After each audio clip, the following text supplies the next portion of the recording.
All right, so I'm here at TJ. Today is October 3rd, and I just want to read a statement that I wrote to discuss the issues with the pipeline at TJ in terms of the AAP student process. I was a low-income Latinx immigrant graduate of TJ in 1998.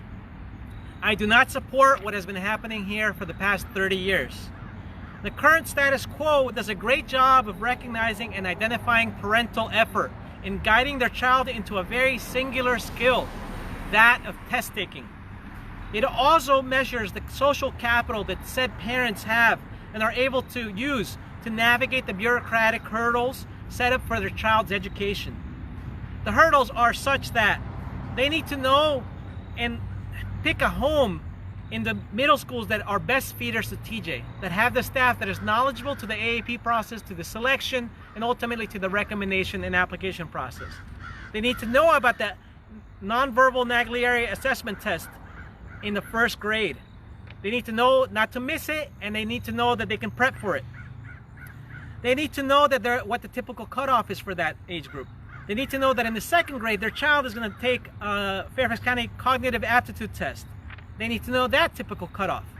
The cutoffs are key because in knowing the cutoffs, by the time they're in third grade in the fall, or even from that second grade test period in October, they can begin to set up a private set of sessions of testing, retesting sessions, and take one of 5 different IQ or aptitude tests once every 6 months and pay $390 each time. So by the time they've done it for 1 year, it's $3,900 spent in that situation. Why? Why is that critical? Because in the third grade in January, there's an announcement made as to whether their child has been referred to the AAP process or not. If their child has been automatically referred, nothing to do. But if their child has not, then they can appeal.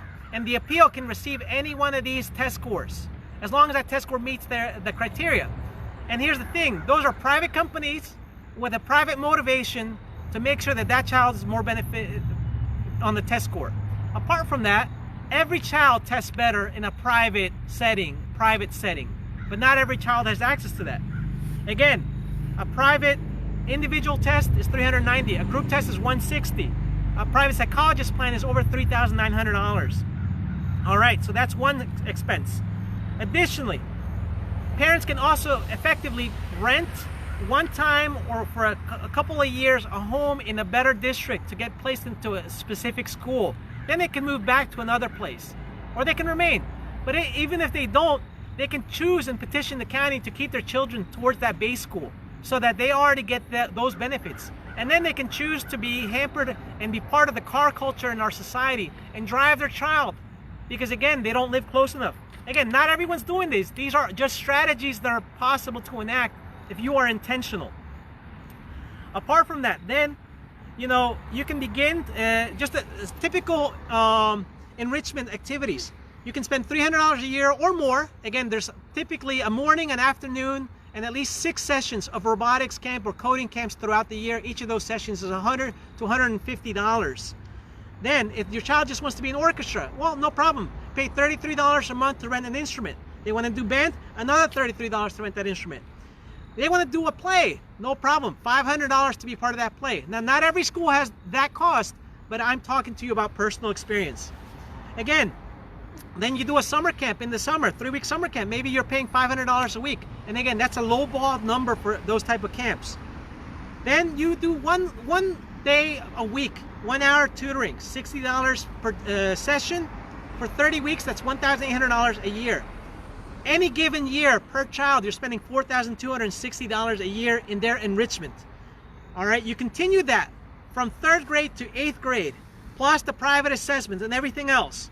Now you got a potential cost of $25,000. All right, those $25,000 are specifically spent because of the edge that it provides to apply to this school. Now, not everybody who has applied to TJ has done this. I am not saying that. I'm not saying that the only people admitted right now are those people that do this. What I'm saying is that this is a very intentioned approach that is possible, right? And the Fairfax County does not collect the statistics to tell us who did this, who didn't do that, who got in through appeal, who didn't get in through appeal, who got prep sessions and who didn't. None of that data is available to properly assess and determine if it's really merit, right? Merit separate from a parent's intention and resources. And again, you don't have to be rich to have access to this. You just have to be willing to prioritize this instead of everything else. And even that, is that an indicator of ability? No, it is not. It should not be necessary to access a public school. It should not be necessary to access a public school that everybody's paying for to pay $25,000 or to do something like this. Then, after the 6th grade, there's prepping in 6th grade and 5th grade to take the SOL test in the 7th grade SOL in the 6th grade, score 500 points, to take the Iowa test, score 92 points, and they can get into 7th grade algebra. Then you do all that it takes is to put the child in the summer in geometry, pay $660 for that fee. Now you're in a better position because you're already in Algebra 2 trig. Is it because the child's particularly interested? Maybe, but the graduation rates of TJ and how many of those graduates currently, or any graduates from TJ, have ever gone into STEM do not show that it's just a pure love of STEM that is fueling them. So you don't have to be rich to do any of this. This is all just a very intentional parental strategy. But the fact that TJ has less than 2.5% low-income students, even though the county has 31%, the fact that TJ and the overall region of the county has 33% low income, and again, TJ only has 2.5%, that's a problem. The fact that Fairfax County has 37% Black and Latin students, but TJ has less than 10%, maybe even lower than that, that's a problem. And it's been that way for 30 years. The current admissions process and any processes that heavily focus on any testing will continue to be more indicative of parental intention, support, and resource allocation. That is why the test has to go. This is the truth. This is what the status quo supports because of the edge that it gives them. This is what they have invested in. This is why they feel so robbed, because this is what was done. There has been a substantial investment in time, effort, resources, dedication, hence that's why it's opposed. Sadly, this underscores the biggest lottery of all that is tacitly being accepted. The lottery of to whom that child is born to. Were they born to a parent who knew this process, or were they born to a parent who didn't? Were they born to a parent who just immigrated to this country and didn't know this? Now, there are children of immigrants who made it. I was one of them. I was an undocumented youth, and I made it. Despite all of those, I was a low-income youth. But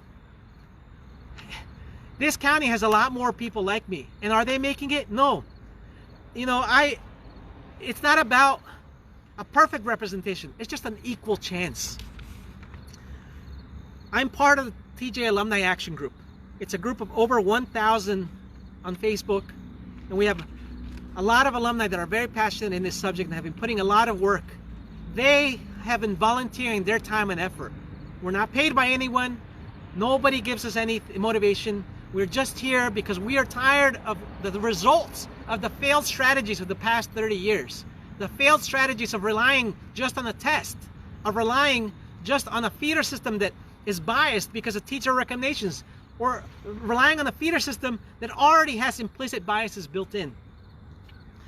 Please, Fairfax County School Board, pay attention to what we're going to do tomorrow at 2:30 p.m. here at Fairfax County at Thomas Jefferson High School for Science and Technology.